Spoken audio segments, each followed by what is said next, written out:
Saan ang pinakamalapit na grocery store? Where is the nearest grocery store? O ayan, hindi ka na mahihiyang magtanong, ipaparinig mo na lang sa kanila to. Ito nga pala ang Vormor Z8 Language Translator. Sa box, meron tong kasamang charging cable at manual. Halos lahat na ng bagay pinapadali na ng technology ngayon. Kagaya nitong language translator na merong 3.1-inch touchscreen. Meron tong 138 languages na pwede mo magamit sa iba't ibang lugar na gusto mong puntahan. Napakadali lang nitong gamitin. Susundan mo lang yung mga instruction na nakalagay sa screen. Gaya ng pagkoconnect natin sa Wi-Fi or internet para ma-avail natin yung 138 na languages na meron ito. Select mo lang dito kung saang Wi-Fi ka ko-connect at pwede mo nang enter yung password. Once connected na, pwede mo na siyang gamitin. How are you?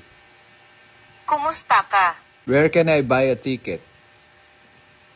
我在哪里可以买到票? O di ba ang galing? Try naman natin sa ibang language. Pwede tayong pumili dito sa list. Where can I get